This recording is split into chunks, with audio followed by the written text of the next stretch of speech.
"You're not in this photo, Eleanor. We thought it looked better with just the core family." I smiled through the pain, but what I discovered later, and the photo I revealed in return, left them all speechless. I'm glad you're here with me today. Please follow my story until the very end, and comment below which country you're watching from so I can see how far my message has traveled. At 70 years old, I never imagined I'd be telling a story like this. I thought by this age I'd understand family, loyalty, and love. I thought the hardest battles of my life were behind me.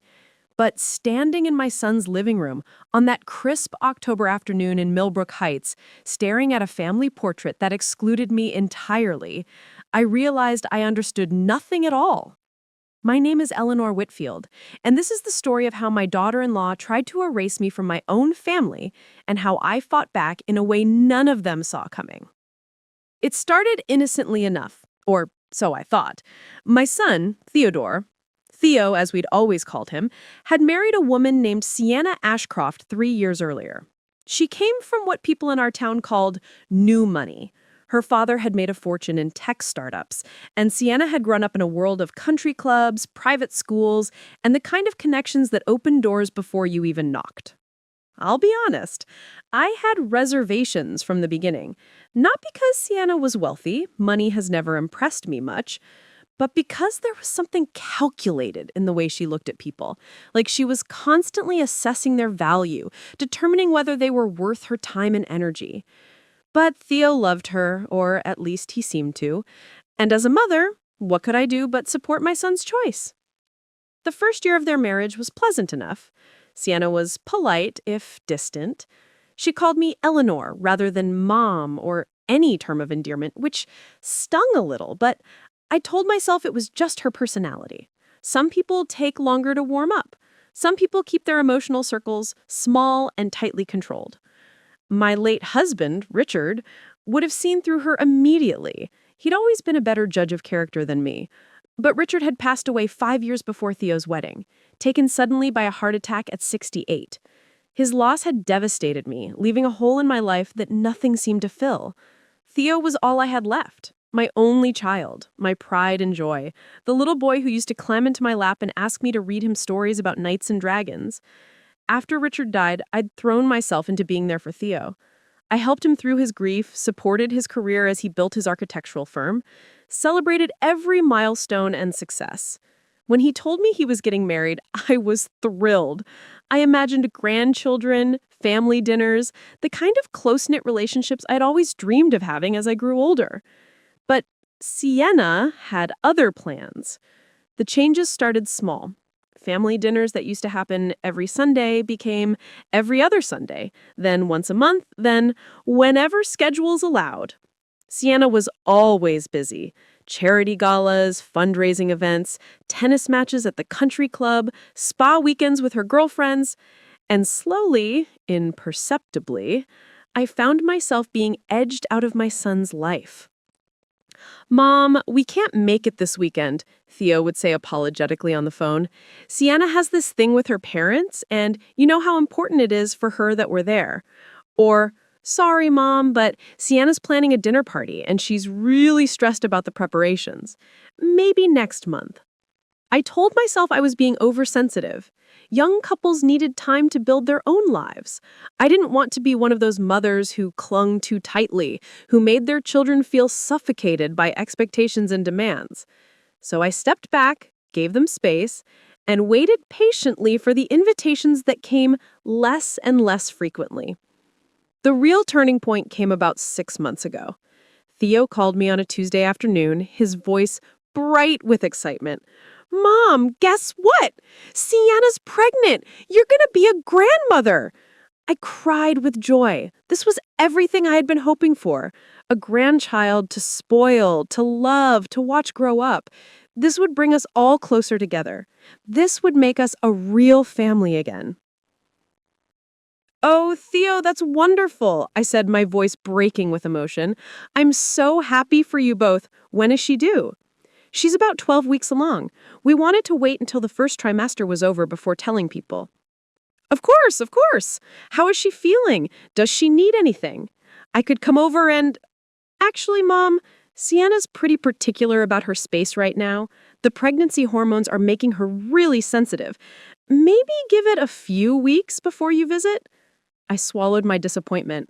Sure, sweetheart, whatever she needs. Just let me know if there's anything I can do to help. But the weeks turned into months, and I found myself more excluded than ever. Sienna didn't want my help with nursery planning. She didn't need my... Then came the day that changed everything.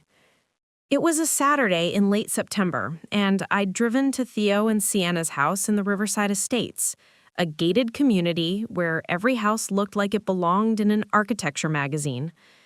They'd invited me for lunch, which had become a rare occurrence, and I'd been excited about spending time with them.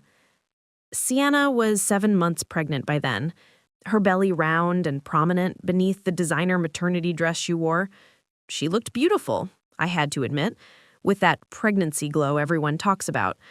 Her dark auburn hair was styled in perfect waves, her makeup flawless, despite supposedly suffering from pregnancy exhaustion. "Eleanor," she said when she opened the door, her smile not quite reaching her eyes. "Come in. Theo's just finishing up some work calls." I followed her into their living room, which was decorated in shades of light and cream. Expensive, minimalist, the kind of space that made me afraid to touch anything. There were fresh flowers on every surface, probably delivered that morning from some upscale florist. "Can I get you anything to drink?" Sienna asked, settling carefully onto the sofa. "We have sparkling water, iced tea, wine if you'd like." "Water would be lovely, thank you." While she was in the kitchen, I let my eyes wander around the room, taking in the details of my son's life that I was rarely privileged to see anymore. That's when I noticed it. A large framed photograph on the mantelpiece above the fireplace. I stood up and walked closer, my heart beginning to pound. It was a professional family portrait, clearly taken recently. The setting was a beautiful garden, probably at some exclusive photography studio, and there, arranged in perfect composition, was my son's family. Theo stood in the center, handsome in a navy suit, his arm around Sienna, who wore a flowing white gown that highlighted her pregnancy. But that wasn't what made my breath catch in my throat. On Sienna's other side stood her parents, Marcus and Vivienne Ashcroft, whom I'd met perhaps 3 times in the past 3 years. Marcus had his hand on Sienna's shoulder, looking every inch the proud grandfather-to-be. Vivienne beamed at the camera, her designer outfit coordinating perfectly with her daughter's. And next to Theo, on his left side, stood 2 people I didn't immediately recognize. An older couple, perhaps in their 60s, well-dressed and smiling. I stared at the photograph, counting the people. 1, 2, 3, 4, 5, 6. 6 people in what was supposedly a family portrait. And I wasn't one of them. I heard Sienna's footsteps behind me, the soft click of her shoes on the hardwood floor. "Here's your water," she said. I turned to look at her, the glass forgotten in my hand. "Sienna," I said carefully, trying to keep my voice steady, "when was this photograph taken?" She glanced at the mantelpiece, her expression neutral. "Oh, that. About 3 weeks ago. We had it done at Laurent Photography Studios in the city. They specialize in maternity portraits." "I see." I looked back at the photo, at the 6 smiling faces. "And who are these people next to Theo?" "Those are my aunt and uncle, Celeste and Richard Beaumont. They live in Connecticut, but they're very close to our family. Uncle Richard is actually going to be the baby's godfather." The room seemed to tilt slightly. I gripped the back of the nearest chair to steady myself. And why wasn't I included in this family portrait? Sienna took a sip of her own water, her face showing what might have been discomfort or might have been annoyance. It was hard to tell. "Well, Eleanor, we had a limited time slot at the studio, and we wanted to keep the session focused on the people who would be most involved in the baby's life on a day-to-day basis. You understand." "No," I said quietly. I don't understand. I'm Theo's mother. I'm this baby's grandmother. Why would you exclude me from a family portrait? We didn't exclude you, Sienna said, her tone taking on an edge. We made a practical decision about who to include in a professional photography session. These things are expensive, Eleanor. We couldn't invite everyone. But you invited your aunt and uncle from Connecticut. They're going to be very involved in the baby's life. They've already committed to visiting monthly, and Uncle Richard has extensive experience with children. He was a pediatrician for 40 years. I felt something cold settling in my chest.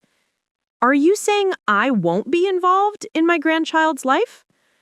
I'm saying, Sienna said carefully, setting down her water glass, that we're being selective about influences and relationships. The baby will have plenty of people in its life.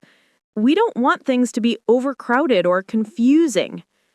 Before I could respond, Theo walked into the room, his phone still in his hand. Sorry about that, Mom. Client emergency. You know how it is. He looked between us, clearly sensing tension. Is everything okay? I gestured toward the photograph. Theo, when were you planning to tell me about this family portrait? His face fell. He glanced at Sienna, then back at me. Mom, Did you even want me there? Am I not part of this family? Of course you are, Theo said, but he wouldn't meet my eyes. It's just, the timing was complicated, and Sienna's family was already scheduled, and your mother wasn't invited, I said flatly. That's what you're trying to say without actually saying it. Sienna stood up, her hand protectively on her belly. Eleanor, I think you're overreacting. It's just a photograph. It's not just a photograph, I said, my voice shaking now. It's a statement about who you consider family and who you don't. It's a preview of how you plan to raise this child, with me on the outside looking in. Mom, please, Theo said, finally looking at me. But there was something in his eyes. Guilt, yes, but also a kind of resignation that cut deeper than any words could. Let's not make this into something bigger than it needs to be. Bigger than it needs to be? I repeated. Theo, this is your child, my grandchild, and apparently I don't even rate a place in the family portrait? Sienna's expression hardened. You know what, Eleanor? Since we're being honest, let me be clear. This is our family, our child, and we get to decide who we want to be closely involved and who we want to keep at a comfortable distance. You're Theo's mother, yes, but that doesn't give you automatic rights to be at the center of our lives. The words hung in the air like poison. I looked at my son, waiting for him to contradict her, to defend me, to say something, anything, that would indicate I still mattered to him. But Theo just stood there, his jaw tight, his eyes on the floor. I see, I said softly. I understand perfectly now. I set down the glass of water I'd been holding, my hands surprisingly steady despite the storm raging inside me. Thank you for clarifying things, Sienna. It's good to know where I stand. Mom, Theo started, but I held up a hand. No, it's fine. Really, you've both made your position very clear. I walked toward the door, my legs feeling wooden and mechanical. Behind me, I heard Theo say my name again, but I didn't turn around. I couldn't. If I looked at him, if I saw the guilt and weakness in his face, I might say something I'd regret, or worse, I might break down completely. I drove home in a daze, barely registering the familiar streets of Millbrook Heights. My small house on Maple Grove Lane had never felt more empty than it did when I walked through the door that afternoon. The silence was oppressive, filled with the ghosts of all the family dinners and celebrations I'd imagined having, but would apparently never experience. I sank onto my living room couch, the same couch where Theo used to curl up as a little boy, where Richard and I had spent countless evenings reading or watching television together, where I'd pictured eventually sitting with my grandchildren while reading them bedtime stories. That's when I finally let myself cry. Not the quiet, dignified tears of disappointment, but the deep, wrenching sobs of someone whose heart is breaking. I cried for the grandmother I'd never get to be. I cried for the relationship with my son that had somehow slipped through my fingers. I cried for Richard, who wasn't here to help me navigate this nightmare. But most of all, I cried because I felt utterly powerless. What could I do? Theo was an adult. He'd made his choice, and that choice was Sienna. Her world, her rules, her version of family that apparently had no meaningful place for me. For 3 days, I barely left my house. I couldn't eat. I couldn't sleep. I kept replaying that moment in their living room, seeing that photograph with its 6 smiling faces, none of them mine. Kept hearing Sienna's cold voice. We get to decide who we want to be closely involved and who we want to keep at a comfortable distance. Kept seeing my son's face as he stood there and let it all happen. On the 4th day, I forced myself to get up, to shower, to function. I made coffee and sat at my kitchen table, staring out at the maple trees that gave my street its name. The leaves were just beginning to turn, hints of gold and red appearing among the green. That's when I noticed Richard's old laptop sitting on the desk in the corner of the kitchen. We'd kept it after he died, and I'd occasionally used it for basic internet searches or to look at old photos. On impulse, I opened it up and logged in. I don't know what I was looking for exactly. Maybe just a distraction from my pain. Maybe some connection to Richard, whose presence I desperately missed. But as I scrolled through old folders and files, I found something I'd forgotten about. Richard had been meticulous about documenting our lives. He'd scanned old photographs, saved important documents, kept records of everything that mattered to our family. And there, buried in a folder labeled Family History Important, I found something that made my breath catch. It was a scanned document from 2008, 15 years ago. Legal papers that Richard had carefully preserved. Papers that suddenly cast everything that had happened in an entirely different light. I stared at the screen, my mind racing as I began to understand the implications of what I was seeing. Sienna thought she could erase me from the family. Sienna thought she could decide who mattered and who didn't. She had no idea what she'd started. But she was about to find out. I spent the rest of that day going through Richard's meticulously organized files. He'd always been the one who handled important documents in our family. Insurance policies, property deeds, investment records. I'd been content to let him manage those details, trusting his judgment and organization. Now, as I clicked through folder after folder, I was grateful for his thoroughness. What I'd found initially was just the beginning. The deeper I dug, the more I discovered. Richard had documented everything, including several things that I had either forgotten about or never fully understood the significance of. There were emails, saved conversations, photographs with detailed notes about when and where they'd been taken, financial records going back decades, and in one password-protected folder that I managed to access using Richard's standard password, our wedding date, he'd been sentimental that way, I found something that made my hands shake as I read. It was a letter, written by Richard, addressed to me, dated just 2 months before his death. The letter went on for several pages, and with each paragraph, I felt like I was reading about a life I'd lived, but never truly understood. Richard wrote about Theo, about concerns he'd had since our son was young, about personality traits that had worried him, the way Theo could be influenced by stronger personalities, the way he sometimes chose the path of least resistance rather than standing up for what was right, the way he seemed to value status and appearance more than genuine connection. "I've watched him grow into a man who wants to be good," Richard wrote, "but who lacks the spine to actually be good when it costs him something. He's weak, Eleanor, and I'm sorry to say that about our son, but it's true.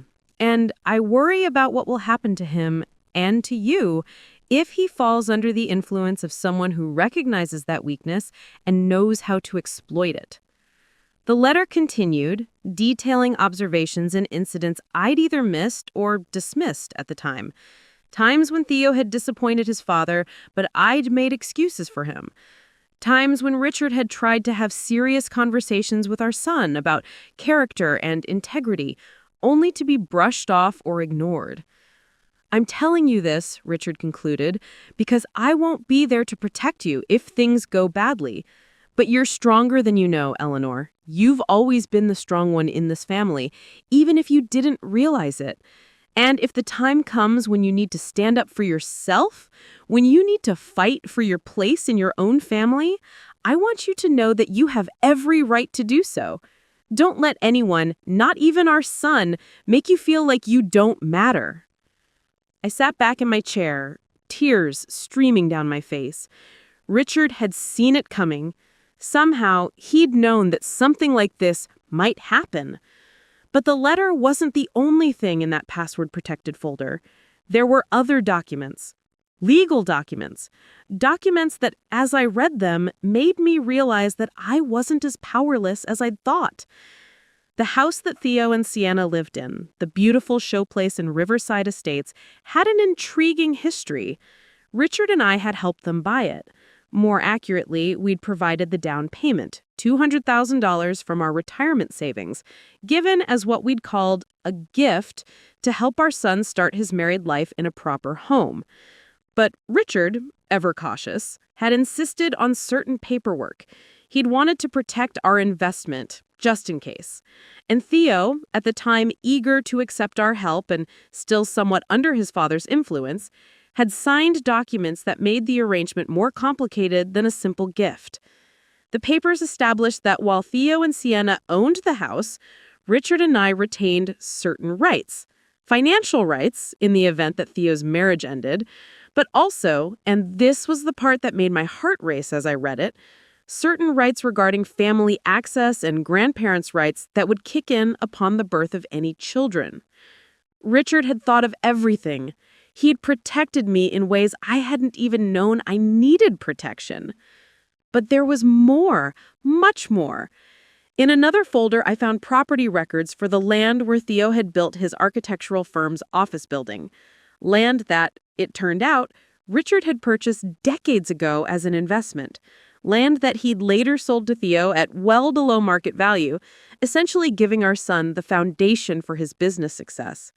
And the sale documents included stipulations, clauses that Richard had insisted on, written in careful legalese that I had to read 3 times to fully understand. If Theo ever tried to exclude his parents, or remaining parent in the event that one of us died, from significant family events or decisions, certain financial arrangements would be triggered, arrangements that could potentially force a sale or transfer of property, arrangements that would be, at minimum, extremely expensive and complicated for Theo to navigate. Richard had built in protections, safeguards, insurance against exactly the kind of situation I now found myself in. "You clever, wonderful man," I whispered to the empty kitchen, touching the screen as if I could reach back through time and thank my husband for his foresight. But the even more interesting than the legal documents were the photographs. Richard had been an amateur photographer, and he documented everything, every family gathering, every holiday, every significant moment in Theo's life. The digital files were organized by date and event, thousands of images spanning decades. And in a folder labeled Sienna Background, I found something that made me sit up straighter. Richard had done research on Sienna's family. Not just casual internet searches, but deep investigative work. He'd saved newspaper articles, social media posts, public records. It was dated to the period right after Theo had announced his engagement. And I vaguely remember Richard spending long evenings on the computer, being unusually quiet and focused. At the time, I thought he was just being an overprotective father. Now, looking at what he'd compiled, I realized he'd been doing due diligence. The Ashcroft family had secrets. Nothing criminal, nothing scandalous exactly, but definitely things that didn't fit with the perfect image they projected. Marcus Ashcroft's business success hadn't been quite as clean or ethical as the family liked to pretend. There were lawsuits from former business partners, allegations of questionable dealings, settlements that suggested wrongdoing, even if nothing had been proven in court. And Sienna herself had a past that she'd apparently worked hard to bury. A first marriage, very brief, that had ended in an annulment when she was just 23. A bankruptcy filing from her mid-20s before her father's business had taken off and rescued the family finances. A series of social media posts from her college years that showed a very different personality than the refined, cultured image she now projected. Posts that were materialistic, calculating, and surprisingly cruel in their assessment of other people. Richard had documented all of it, and he'd left it for me to find. I spent hours that day reading through everything, my mind spinning with possibilities. Richard had given me ammunition, information, tools I could use if I needed them. But more than that, he'd given me something more valuable, validation that I wasn't crazy for feeling that something was wrong with Sienna, that my instincts about her calculated nature had been correct, that my sense of being deliberately excluded and diminished wasn't just paranoia or oversensitivity. My husband had seen it too, and he'd tried to protect me from it. As the sun set and darkness filled my kitchen, I sat in the glow of the laptop screen, feeling something I hadn't felt in days. Power. Not powerlessness, not despair, but actual tangible power. Sienna thought she could erase me from the family. She thought she could exclude me from my grandchild's life. She thought she could manipulate my weak-willed son and face no consequences. She was wrong. I had legal rights she didn't know about. I had information she didn't want revealed. I had documentation of everything that mattered, carefully preserved by a man who'd loved me enough to think about my future even as he was facing his own mortality. And I had something else, absolute clarity about what I needed to do. I wasn't going to fade away quietly. I wasn't going to accept being erased. I wasn't going to let Sienna Ashcroft steal my family and my future as a grandmother. It was time to stop being sad and start being strategic. It was time to fight back. The morning after discovering Richard's files, I woke up with a clarity of purpose I hadn't felt in years. The grief and hurt were still there. They probably always would be, but they'd been joined by something stronger. Determination. I made myself a proper breakfast for the first time in days. Scrambled eggs, whole wheat toast, fresh orange juice. As I ate, I made a list on a yellow legal pad, the same kind Richard had always used for important planning. At the top, I wrote Project Reclaim. It sounded dramatic, maybe a little silly for a 70-year-old woman sitting alone in her kitchen, but I needed to approach this systematically the way Richard would have. Emotion had its place, but strategy would win the day. My first priority was understanding exactly what legal rights I had. Richard's documents suggested there were protections in place, but I needed to know the specifics. I needed to talk to a lawyer. Not just any lawyer, but someone who specialized in family law and property rights. I pulled out my phone and scrolled through my contacts until I found the name I was looking for. Patricia Henshaw. Patricia and I had served together on the Millbrook Heights Library Board for years before she'd retired from her law practice. She was sharp, no nonsense, and had always struck me as someone who didn't suffer fools gladly. I sent her a text. Patricia, it's Eleanor Whitfield. I hope you're well. I find myself in need of legal advice regarding some family matters. Would you have time to meet with me this week? I'd be happy to come to you, and of course I'll compensate you for your time. Her response came within 10 minutes. Eleanor! Good to hear from you. I'm actually back doing some consulting work. Retirement was boring. Can you come to my office tomorrow at 2 p.m.? Madison Tower, Suite 804. And don't worry about compensation until we see what you need. Looking forward to catching up. I felt a weight lift slightly from my chest. Patricia was exactly the kind of person I needed in my corner.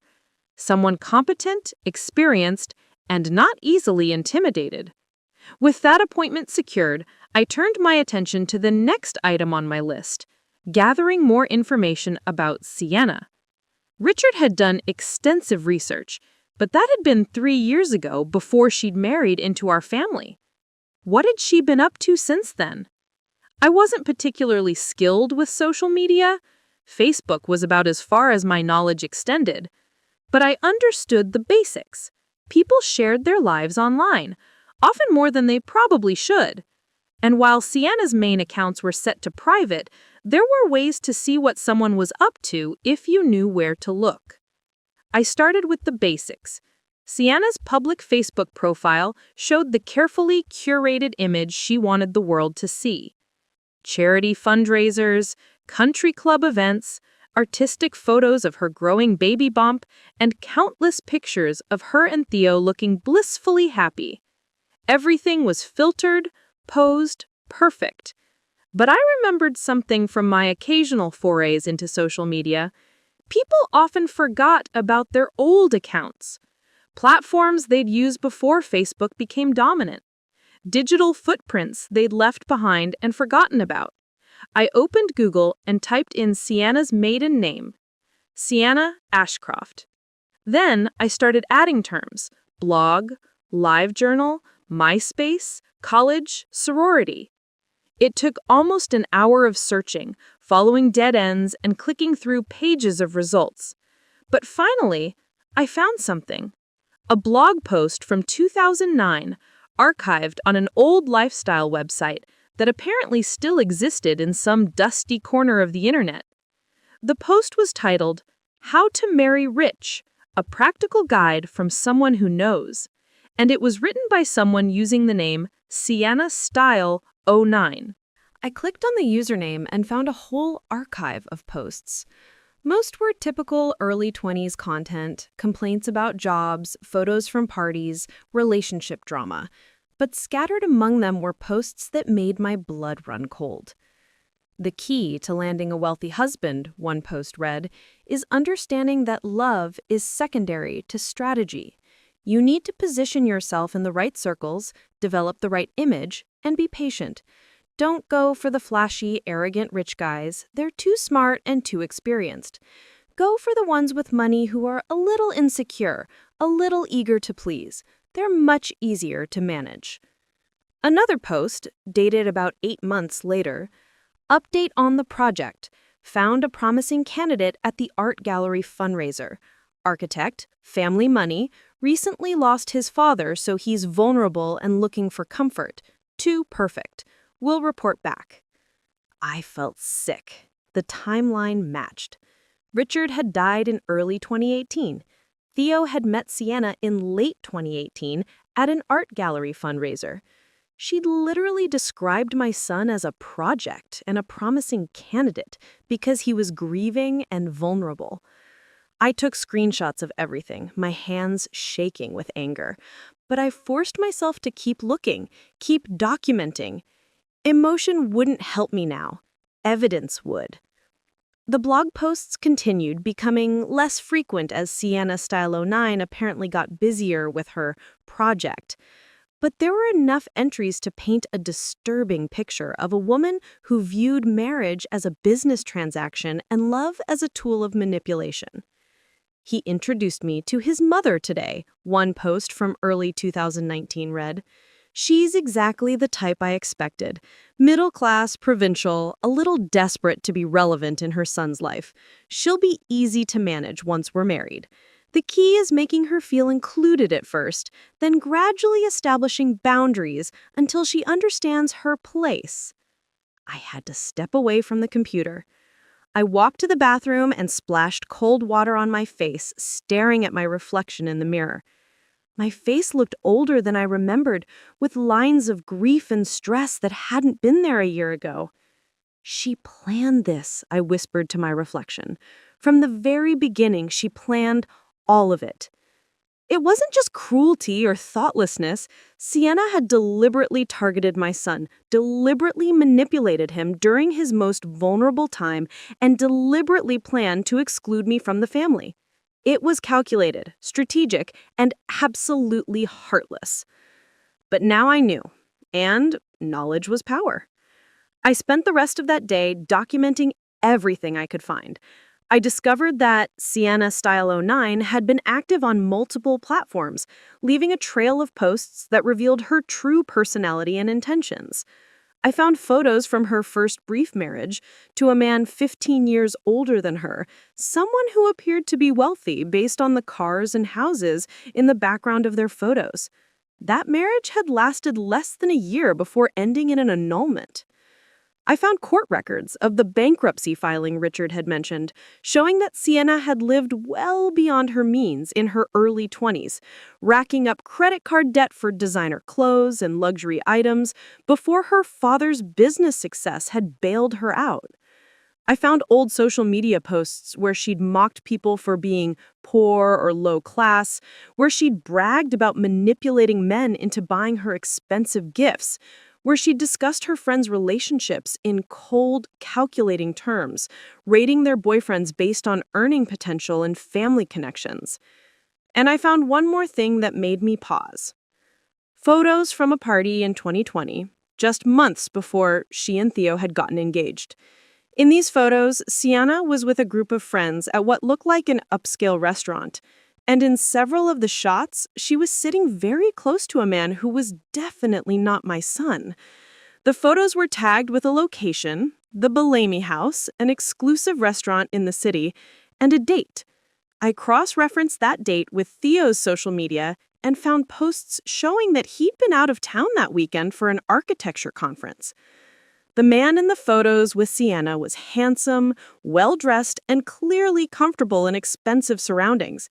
And in one photo, captured by someone else at the party and posted to their public account, I could see Sienna kissing him. I saved that photo with trembling hands. I wasn't sure if I'd ever use it, wasn't sure if I wanted to destroy my son's marriage even to expose the truth. But I needed to have all the information, all the ammunition before I decided what to do with it. By the time I finally closed the laptop that evening, I had compiled a comprehensive file on Sienna Ashcroft, her real personality, her past behavior, her calculated pursuit of my son, her deliberate plan to exclude me from the family, and evidence that suggested she might not be the faithful, devoted wife she pretended to be. It was ugly. All of it was ugly. But it was also the truth. The next day, I drove to Patricia Henshaw's office in Madison Tower, a sleek glass building in the business district of Millbrook Heights. I dressed carefully, not my usual casual attire, but a navy pantsuit that I'd bought years ago for Theo's college graduation and rarely had occasion to wear.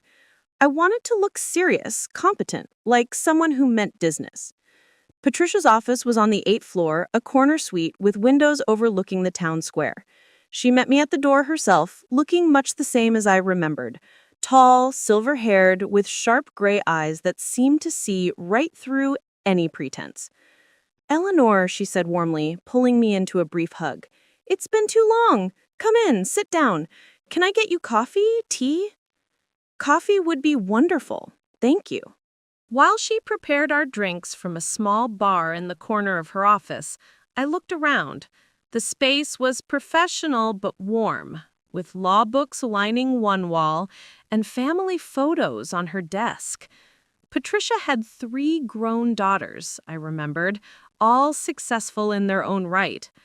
"So," Patricia said, settling into the chair across from me and handing me a cup of coffee, "tell me what's going on. Your text mentioned family matters?"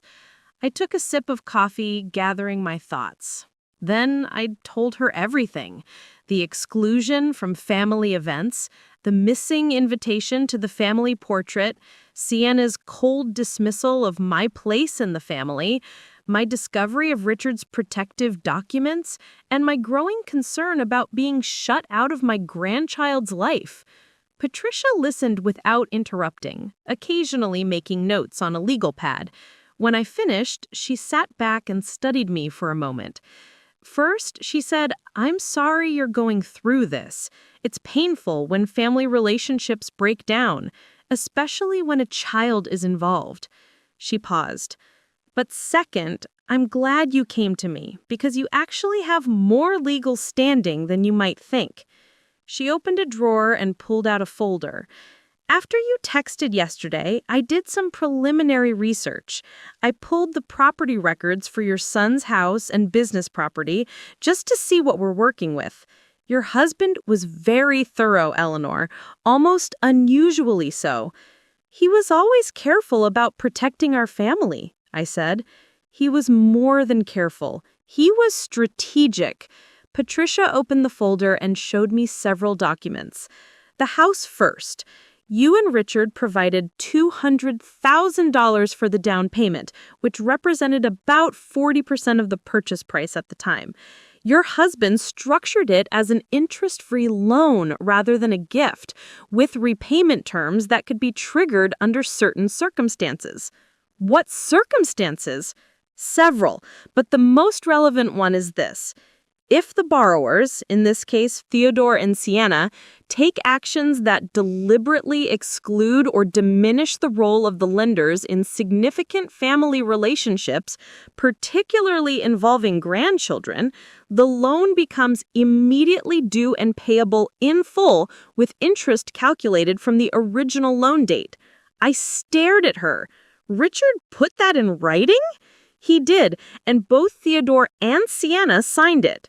There's even a clause that says if they can't pay immediately, the property becomes subject to a forced sale, with you receiving your portion of the proceeds plus interest before they get anything. But they wouldn't have signed something like that if they understood what it meant. Patricia smiled grimly. That's the clever part. The document is long and full of legal language. I'm guessing their lawyer at the time either didn't read it carefully or didn't think these clauses would ever be triggered. They probably saw it as a formality, something that protected your investment if the marriage failed.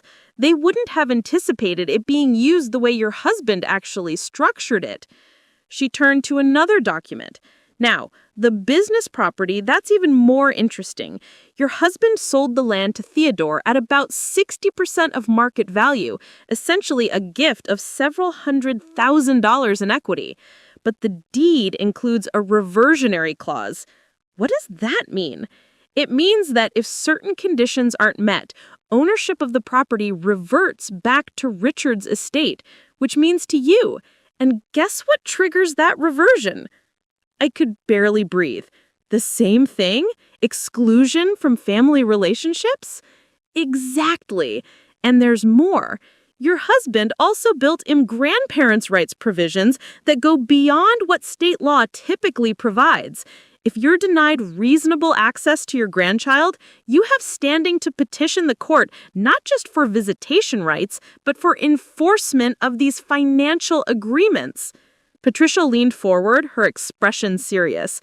Eleanor, I don't know what your husband anticipated, but he built you a fortress of legal protection. He made it financially catastrophic for your son to shut you out of the family. I felt tears prick my eyes. He knew. Somehow he knew this might happen. He was a smart man, and he loved you very much. Patricia paused. The question now is, what do you want to do with this information?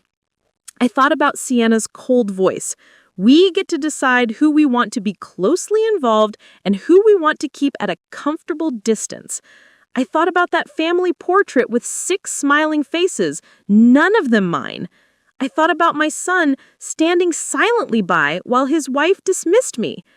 I want my place in this family, I said firmly. I want to be a grandmother to this child. I want my son to remember that I am his mother and that I matter. And I want Sienna to understand that she can't just erase people who inconvenience her. Patricia nodded. Then here's what I recommend. First, we send a formal letter to Theodore and Sienna outlining your concerns and referencing these legal agreements. We make it clear that you're prepared to enforce your rights if necessary, but that you'd prefer to resolve this amicably. Will that work? It might. Sometimes people respond when they realize there are real consequences for their actions. If it doesn't work, we have several options. We can file for enforcement of the loan agreements. We can petition for grandparents' rights. We can even explore whether Sienna's behavior constitutes undue influence over your son. Elder abuse laws sometimes apply to situations where someone in a weakened emotional state is manipulated into making decisions that harm their interests or relationships. Theodore isn't elderly. No, but he was grieving when she entered his life. There's a legal concept called undue influence that applies when someone in a weakened emotional state is manipulated into making decisions that harm their interests or relationships. It's a long shot, but it's worth exploring if we need it. I sat back, my mind spinning. Richard had given me weapons. Patricia was showing me how to use them. For the first time since seeing that photograph, I felt like I had a chance. "There's one more thing," I said hesitantly. I pulled out my phone and showed Patricia some of the screenshots I'd taken from Sienna's old blog posts and social media accounts. I found these yesterday. They show that she targeted Theo deliberately, that she planned to push me out from the beginning. Patricia's expression hardened as she read through the posts. "This is remarkably damning. It establishes a pattern of manipulation and calculated behavior. Eleanor, may I ask what you plan to do with this information?" "I don't know yet. Part of me wants to show Theo, to make him see what she really is. But part of me worries that it will just push him further away, make him defensive." "That's a valid concern. People often double down on bad decisions when confronted with evidence that they've been fooled." Patricia thought for a moment. "Here's my advice. Hold on to this information, but don't use it yet. Let's start with the legal approach. If that doesn't work, if they continue to exclude you and dismiss your rights, then we can consider whether showing this to Theodore might be necessary." "And the photo? The one that shows her with another man?" Patricia's face was grim. "That's a nuclear option, Eleanor.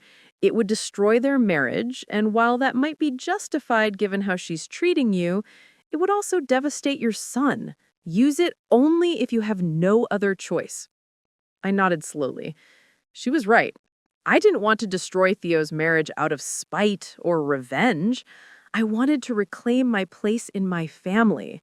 There was a difference. "All right," I said. "Let's start with the letter. What happens next?" "I'll draft it today and send it to you for approval. Once you sign off, I'll send it by certified mail to both Theodore and Sienna. They'll have 10 days to respond. In the meantime, I'll prepare the paperwork we might need if they refuse to cooperate. Enforcement actions for the loan agreements, a petition for grandparents' rights, everything we might possibly need." "How much will all this cost?" Patricia waved a hand dismissively. "Don't worry about that yet. You're an old friend, and frankly, this case offends me on a personal level. I hate seeing people treated the way you've been treated. We'll work something out that's fair." I felt a rush of gratitude. "Thank you, Patricia. I can't tell you how much this means to me." "Thank Richard," she said gently. "He's the one who made this possible. I'm just helping you use the tools he left you." 3 days later, I received a copy of the letter Patricia had sent to Theo and Sienna. It was professional, formal, and absolutely devastating in its clarity. The letter outlined the financial agreements Richard had structured, the conditions that would trigger enforcement, and the specific ways that Sienna and Theo's behavior, particularly the exclusion from the family portrait and the stated intention to limit my involvement in my grandchild's life, appeared to violate those conditions. It requested an immediate meeting to discuss how to ensure that all parties' rights and interests were respected, and it made very clear, in careful legal language, what would happen if they refused to cooperate. immediate enforcement of the loan agreements, forced sale of property, and potential legal action regarding grandparents' rights and undue influence. Patricia had written it perfectly. Not overtly threatening, but absolutely clear about the consequences of continued exclusion. The letter was sent by certified mail on a Tuesday. By Friday, I still hadn't heard anything from Theo or Sienna. No phone call, no text, no email, nothing. I tried not to let the silence bother me, but it was hard. Part of me had hoped that seeing the legal realities would shock Theo into reaching out, into trying to repair our relationship before things escalated further. Instead, there was just silence. On Saturday morning, I was in my garden, trying to distract myself with the autumn cleanup that needed to be done, when my phone finally rang. Theo's name appeared on the screen. My heart pounded as I answered. "Hello? Mom?" His voice was tight, strained. "We need to talk." "Yes, we do." "Not on the phone. Can you come to the house today around 2 o'clock? I hesitated. Walking back into that house, facing both of them, would be difficult. But this was what I had wanted. A conversation, a confrontation, a chance to make them understand. "I'll be there," I said. "And Mom, please don't bring your lawyer. This is family business. We should handle it as a family." I almost laughed at the irony. Now he wanted to handle things as a family. Now that there are legal consequences on the table, suddenly family relationships mattered. "I'll come alone, but I want you to know that Patricia Henshaw is representing my interests, and she'll be fully informed of whatever we discuss." There was a pause. "Fine. See you at 2. He hung up without saying goodbye. I stood in my garden, dirt on my hands and knees, holding my phone and feeling a mix of anticipation and dread. This was it, the confrontation I'd been building toward. The moment when everything would either begin to heal or break completely. I had 4 hours to prepare. 4 hours to decide exactly what I wanted to say, what I was willing to compromise on, and what I would absolutely not back down on. I went inside, showered, and changed into clothes that made me feel strong. Gray plants, a burgundy sweater, comfortable but dignified. I reviewed my notes, the legal documents, the evidence I'd gathered from Sienna's old blog posts and social media accounts. I rehearsed what I wanted to say, trying different approaches in my mind. But most importantly, I reminded myself of something Richard used to tell me. The person who cares least about the outcome has the most power in any negotiation. I loved my son. I wanted to be part of my grandchild's life. But I would not beg. I would not diminish myself. And if Theo and Sienna thought they could intimidate or manipulate me into accepting crumbs from their table, they were about to discover that they'd badly miscalculated. At 1:45, I got in my car and drove to Riverside Estates. The trees along the main road were fully turned now, brilliant golds and reds against the gray autumn sky. It was beautiful and melancholy, matching my mood perfectly. I pulled up to their house at exactly 2 p.m. Punctuality was important. It showed I was serious, organized, not some emotional wreck who could be easily dismissed. Sienna opened the door. She was dressed casually, but expensively, in a cream-colored sweater and designer maternity jeans. Her face was composed, but I could see tension in the set of her jaw. "Eleanor," she said coolly, "come in." I followed her into the living room where that photograph still sat on the mantelpiece, a constant reminder of my exclusion. Theo was sitting on the sofa, looking uncomfortable and tired. He didn't stand up when I entered. "Mom? Sit down." I remained standing. "I'd prefer to stand, thank you." Sienna settled into an armchair, her hand protectively on her belly. The gesture seemed calculated, a reminder that she was carrying my grandchild, that she held something I desperately wanted. "We received a letter from your lawyer," Theo said, not meeting my eyes. "Mom, I can't believe you'd threaten us like this. We're family." "Are we?"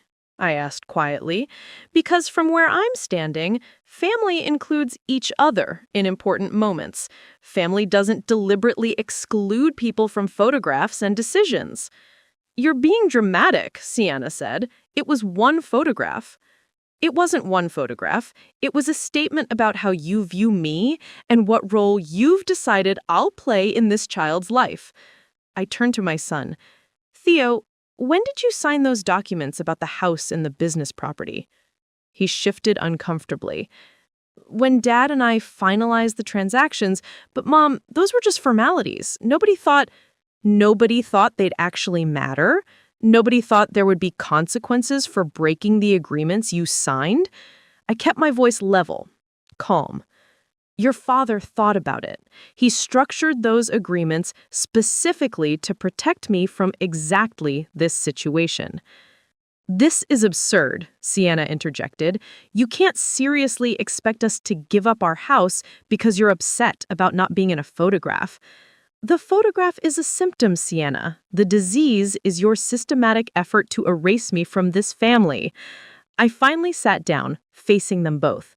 Let me be very clear about what I want. I want to be a real grandmother to this child, not some distant figure who gets occasional supervised visits when it's convenient for you.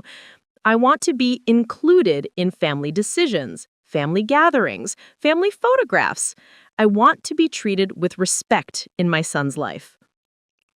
You want us to center our lives around you, Sienna said coldly. No, I want you to remember that I exist and that I matter. I looked at Theo. Do you remember when you were 7 and you fell off your bike? You broke your arm in 2 places. Your father was out of town on business, and I spent 3 days in the hospital with you, sleeping in a chair by your bed because you were scared. Do you remember that? His face softened slightly. I remember. Do you remember who paid for your college education? Who supported you through graduate school? Who gave you the down payment for this house and the land for your business? Who has always been there for you? Mom, we're grateful for everything you've done. I don't want gratitude. I want basic human decency. I want my son to stand up to his wife when she tries to exclude me from the family. I want to be treated like I matter. Sienna's face had hardened. What you want is to control our lives and our child's life. That's not going to happen, Eleanor. We're the parents. We make the decisions. And I'm the grandmother. I have rights too, legal rights that your husband signed away when he accepted our financial help. I pulled out a copy of the loan agreement and set it on the coffee table. This is the document Theo signed. It's very clear about what happens if you exclude me from significant family relationships. Would you like me to read the relevant sections? The room fell silent. Theo picked up the document with shaking hands, his face pale as he read through it. This can't be legal. Nobody would enforce something like this. Patricia Henshaw disagrees, and she's been practicing family law for 35 years. I leaned forward. Here's what's going to happen. If we can't reach an agreement today, a real agreement that respects my place in this family, then my lawyer will file enforcement actions on Monday morning. Your house will be subject to a forced sale to repay the loan. The business property will revert to Richard's estate, and I'll petition the court for legally enforced grandparents' rights. You destroy us financially? Theo's voice was barely a whisper. Your father built in these protections specifically so I wouldn't be powerless. He knew that without some leverage, I could be cast aside. And he was right, wasn't he? I stood up, looking down at both of them. I don't want to destroy anything, Theo. I want to be your mother. I want to be a grandmother to your child. But I will not beg for that privilege. And I will not accept being treated as an afterthought or an inconvenience. You're bluffing, Sienna said, but her voice lacked conviction. I'm not. Call Patricia Henshaw if you don't believe me. She's expecting to hear from you. I headed toward the door, then turned back. You have until Monday at 5 p.m. to contact my lawyer with a proposal for how we're going to resolve this. If I don't hear from her by then, the legal actions begin on Tuesday." "Mom, wait," Theo called out, finally standing up. "Please, let's talk about this." "There's nothing more to talk about until you're ready to take this seriously." I looked at him, my son, and felt a wave of sadness. "Your father would be so disappointed in you, Theo, not because of the legal agreements, he expected those might be needed someday, but because of how easily you let someone else diminish your own mother." I left before either of them could respond, walking out of that perfect house into the autumn afternoon. My hands were shaking as I got into my car, and I had to sit for a moment before I trusted myself to drive. It was done. The confrontation I'd been dreading and anticipating. I'd laid out my terms, shown my strength, and made it clear that I wasn't going away quietly. Now came the hardest part, waiting to see how they would respond. The weekend after my confrontation with Theo and Sienna passed in agonizing slowness. Every hour felt like a day, every day like a week. I kept my phone close, checking it obsessively for messages that never came. Patricia had advised me to let them stew in their anxiety, to not reach out first, to let the deadline I'd imposed create the pressure that would force them to act. "They're probably consulting their own lawyers," she'd said when I called her Saturday evening, my nerves frayed from the waiting. "They're trying to find a way out of the agreements. But Eleanor, your husband was thorough. There's no escape clause they're going to find that will save them if they don't negotiate in good faith." Monday morning arrived with gray skies and a cold wind that stripped the last leaves from the trees. I'd barely slept, had forced down half a piece of toast for breakfast, and had changed my clothes 3 times before settling on black slacks and a cream sweater. Strong but not aggressive, dignified but not cold. The deadline was 5 p.m. Patricia had promised to call me the moment she heard anything from Theo or Sienna's legal representation. At 9:47 a.m., my phone rang, Patricia's name on the screen. "Eleanor," she said, and I could hear something in her voice, surprise, maybe even a hint of satisfaction. "I just received a call from a lawyer representing Theodore and Sienna. They want to meet. Today, if possible." My heart hammered. What did they say? "Not much, just that they're prepared to discuss a resolution, and they'd like all parties present. You, me, Theodore, Sienna, and their attorney. They suggested 2 p.m. at my office." They're taking this seriously. They don't have a choice. I'm guessing their lawyer reviewed the documents and told them they're binding and enforceable. "Eleanor, your husband was thorough. There's no escape clause they're going to find that will save them if they don't negotiate in good faith." "I know you're writing fiction, but expecting forced resolutions is illogical. My name is Patricia, and I work in the media as a journalist. I've been in contact with a family in a similar situation. My son Gabriel had inherited a lot from his father and came to a consensus agreement. For obvious reasons, I'm not going to reveal their identity, but my clients should match your fiction. Let's see if they notice and agree." The next few hours were a blur of nervous energy. I tried to read, to watch television, to distract myself, but nothing worked. Finally, I gave up and spent the time reviewing my notes, the evidence I'd gathered, everything I might need to support my position. At 1:15, I got in my car and drove to Madison Tower. The city looked different today, sharper, more real, as if I was seeing it clearly for the first time in months.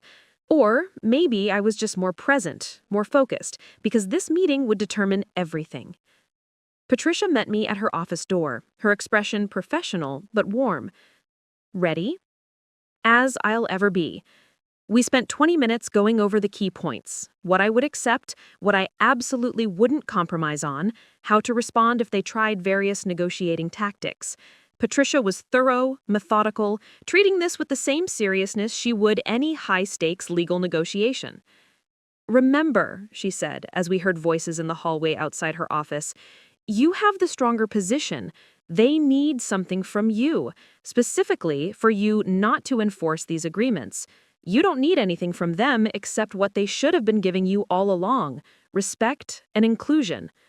The door opened and Theo walked in, followed by Sienna and a man in an expensive suit who introduced himself as Marcus Pemberton, their attorney. Theo looked exhausted, with dark circles under his eyes and a defeated slump to his shoulders. Sienna looked angry, her jaw tight and her eyes hard. We arranged ourselves around Patricia's conference table, Patricia and I on one side, Theo, Sienna, and their attorney on the other. It felt like a divorce proceeding, this formal division of family into opposing sides. Marcus Pemberton cleared his throat. Thank you for agreeing to meet today. My clients have reviewed the documents in question, and while we have some concerns about their enforceability, we're here in good faith to discuss a resolution that works for everyone. The documents are absolutely enforceable, Patricia said calmly. I've reviewed the relevant case law, and there's clear precedent for exactly these kinds of conditional financial agreements. But we appreciate that your clients are willing to discuss this reasonably, rather than forcing expensive litigation. What do you want? Sienna asked, her voice clipped. She wasn't even trying to hide her hostility now. I looked at her directly, refusing to be intimidated. I want what I've always wanted: to be included in this family, to be a real grandmother to my grandchild, to be treated with the respect that any parent should receive from their child. Be specific, Marcus said. What does that look like in practical terms? I pulled out a typed list I'd prepared with Patricia's help. Regular visits with my grandchild, at least once a week initially, more as the child grows older. Inclusion in family gatherings, holidays, and important events.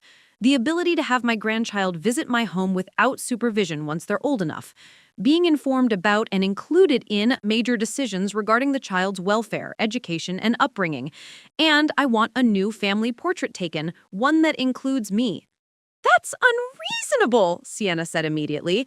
You're demanding control over our lives and our child. I'm demanding the role that grandparents typically play, I countered. Nothing I've asked for is unusual or excessive. I'm not asking to live with you, to make your parenting decisions, or to interfere in your marriage.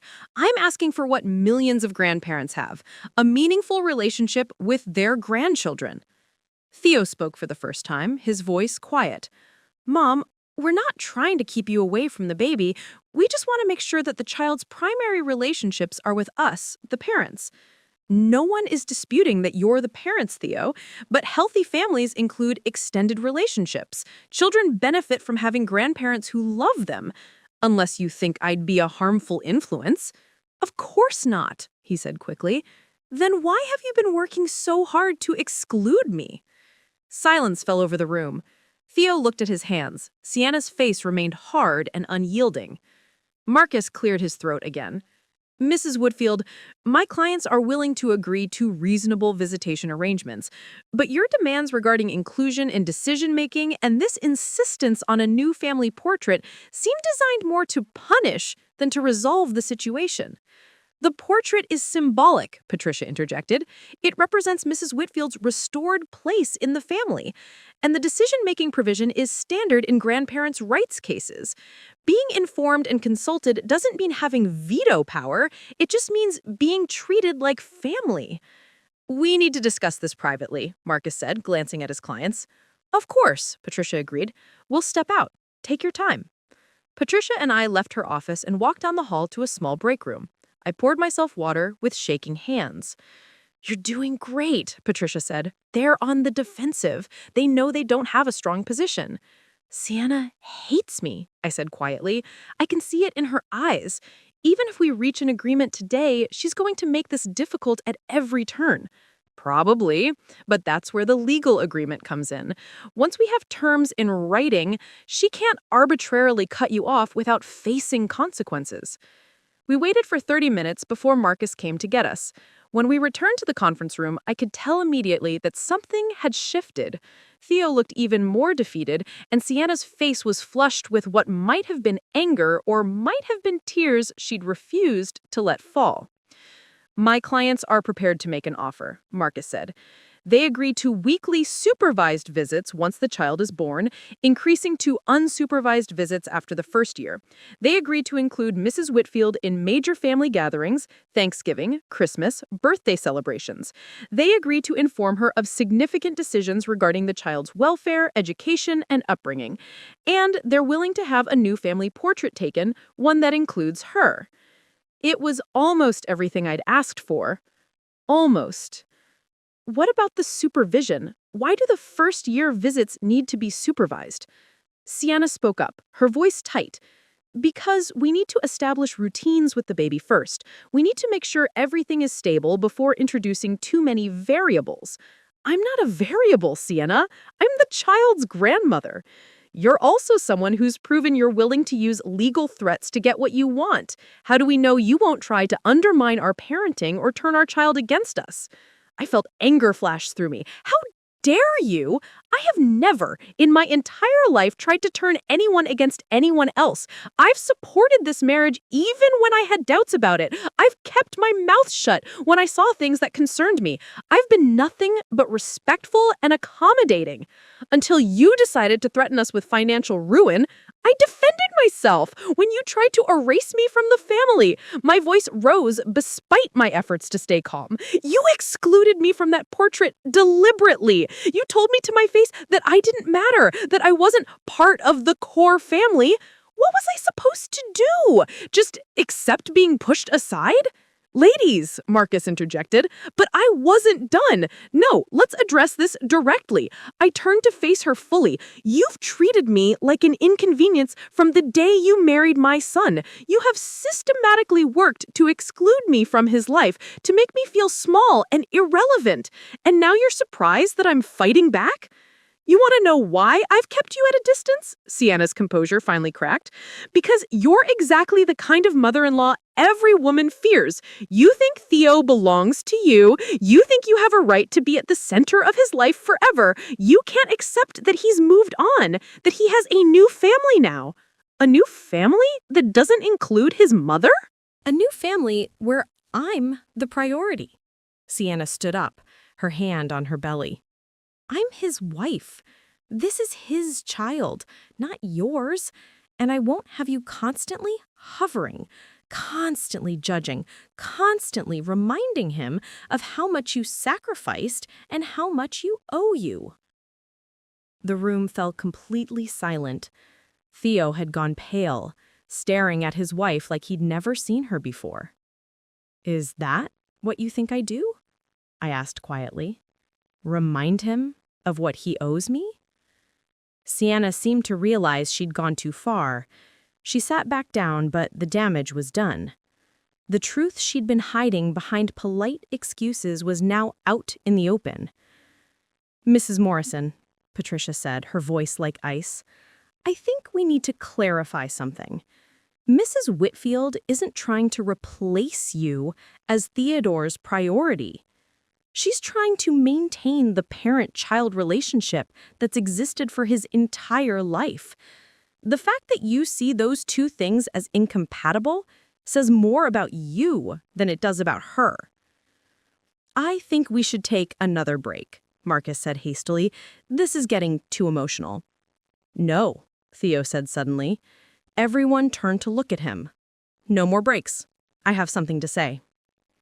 He stood up, his hands clenched at his sides.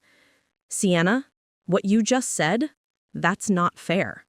Mom has never made me feel like I owe her anything.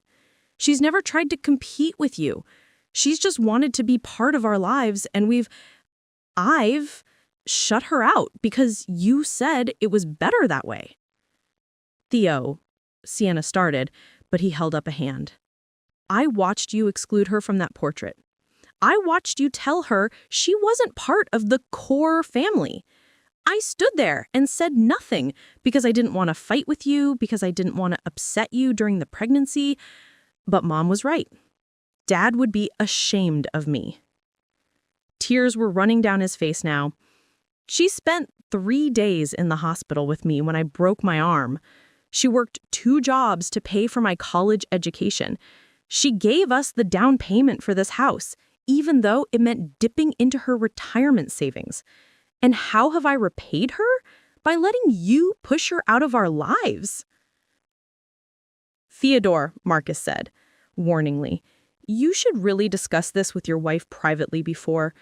No, Theo said again, more forcefully. This needs to be said now. Mom, I'm sorry. I'm so sorry. You deserve better than how I've treated you. You deserve better than how we've treated you. I felt tears burning in my own eyes. Theo, I want you to be a grandmother to our child. A real grandmother, not someone we tolerate on holidays. I want our baby to know you the way I knew Dad, as someone who's always there, always supportive, always part of the family. Sienna's face had gone white. You're taking her side? I'm taking the right side, finally. He looked at her with something that might be love or might be pity. Sienna, I love you, but you're wrong about this. You've been wrong from the beginning. If you agree to this, Sienna said, her voice shaking, if you give in to her demands, you're choosing her over me, over us. That's not true, Theo said quietly. There's room for everyone in this family. There's always has been. You're the one who's been trying to make it an either-or situation. Sienna stood up abruptly.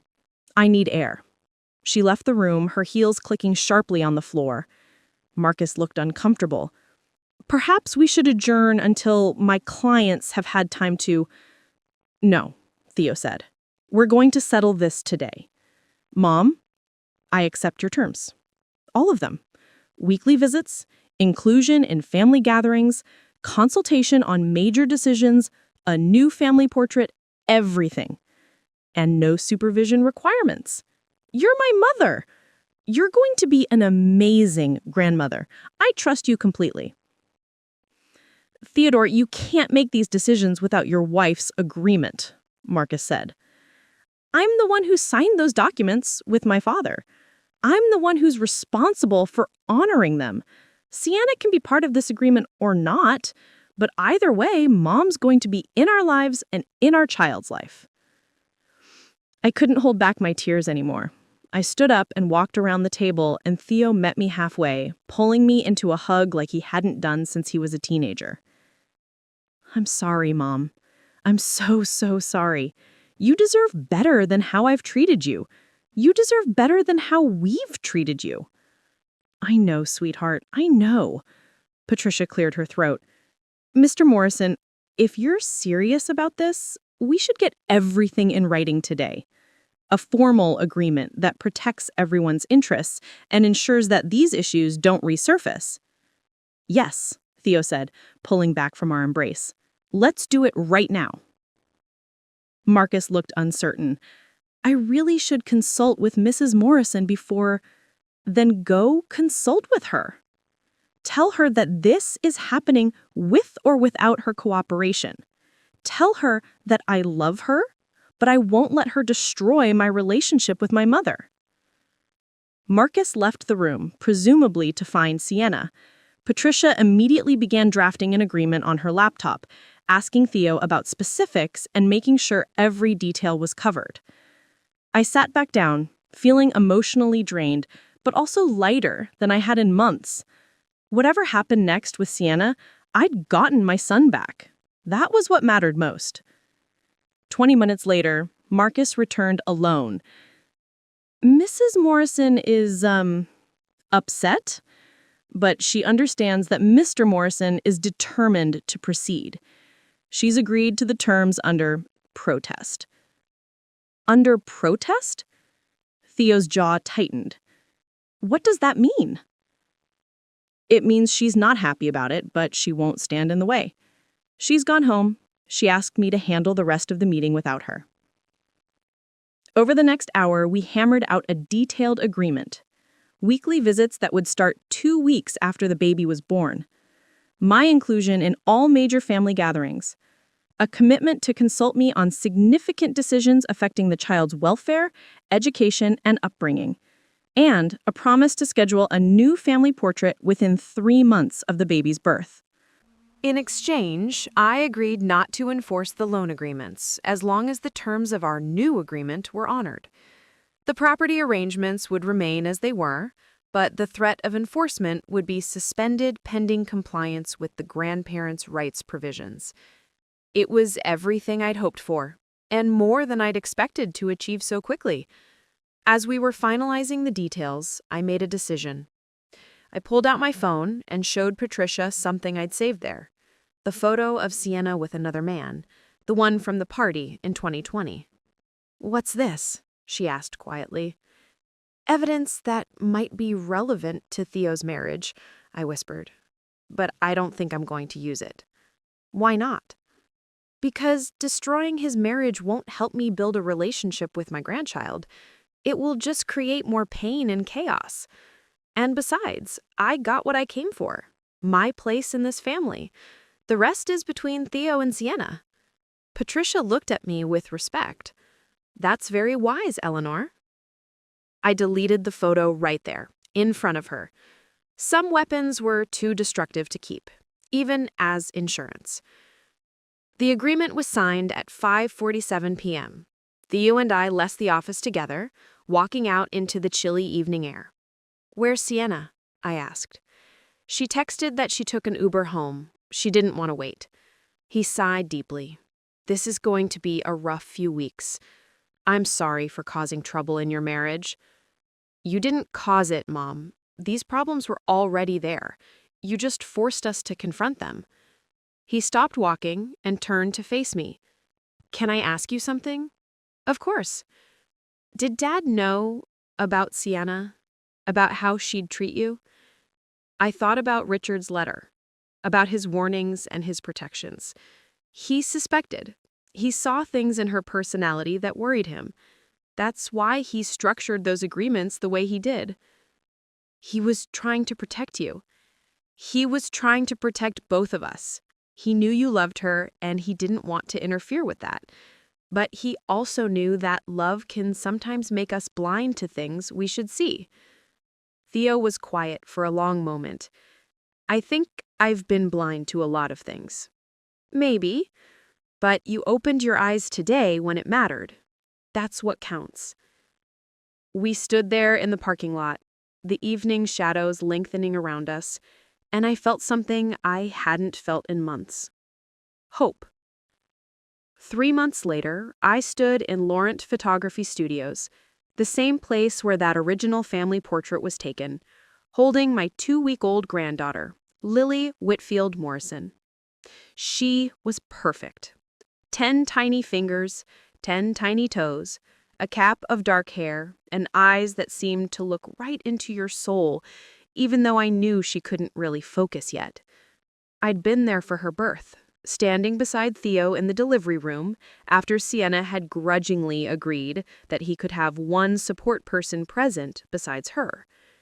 The photographer arranged us carefully, Theo and Sienna in the center, Sienna holding Lily, me on Theo's right, my hand on his shoulder, Sienna's parents on her left, because, despite everything, I wasn't trying to exclude them the way she'd tried to exclude me.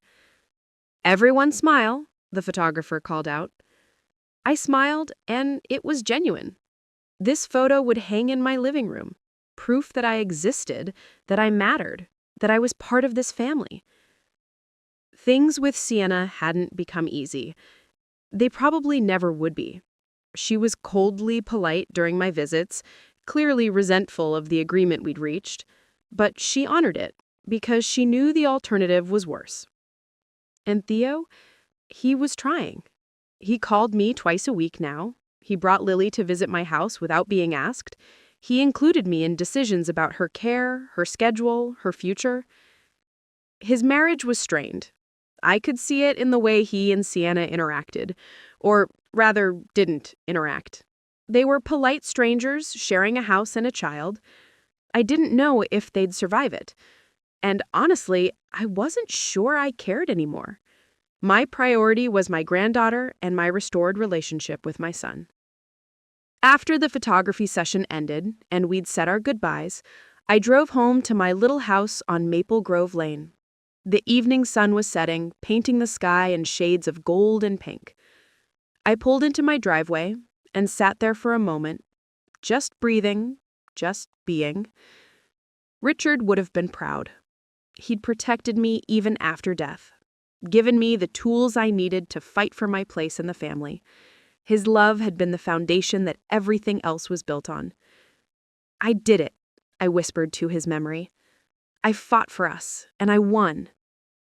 Inside the house, I made myself dinner and ate it at the kitchen table where Richard and I had shared so many meals, where I'd discovered his files and started this whole journey, where I'd found the strength to stand up for myself when everyone expected me to fade quietly into the background. My phone buzzed with a text from Theo.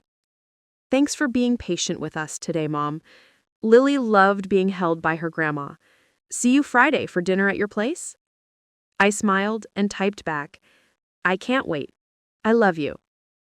"Love you too, Mom." I set down my phone and looked around my small, quiet house.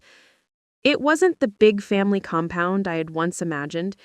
It wasn't filled with the sounds of grandchildren running through the halls or the warmth of constant family gatherings. But it was mine.